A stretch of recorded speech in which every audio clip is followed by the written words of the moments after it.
ఇవాళ ప్రతిదీ మన మేధస్సు అనుకుంటున్నామో అతి తెలివితేటలో అర్థం కాదు. ఫస్ట్ ఒకటి చూడండి, ఈనాడులో తగ్గడంలో తగ్గేదే లేని ఒకళ్ళు నేషనల్ హైవేస్ దాంట్లో 540 కోట్ల రూపాయలు పెట్టి టెండర్ పిలిస్తే 233 కోట్ల రూపాయలకే చేస్తానన్నారట. ఇది తప్పు, ఎలా గిట్టుబాటు అవుతుంది అని ఒక వార్త రాశారు.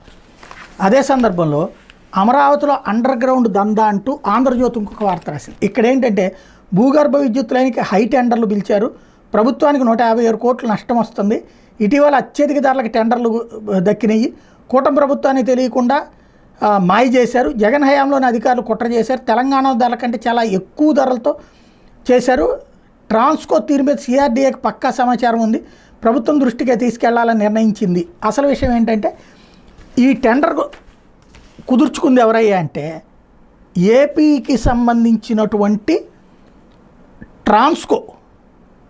ట్రాన్స్కోనే కుదుర్చుకుంది టెండర్లు. ట్రాన్స్కోనే అవినీతికి పాల్పడుతుంది అన్నటువంటి అందులో అధికారులు చేస్తున్నారు, చంద్రబాబు ప్రభుత్వానికి ఏం సంబంధం లేదని రాసే ప్రయత్నం. ఓవరాల్గా ఎక్కువకి టెండర్ వేసినా తప్పే, తక్కువకి టెండర్ వేసినా తప్పే.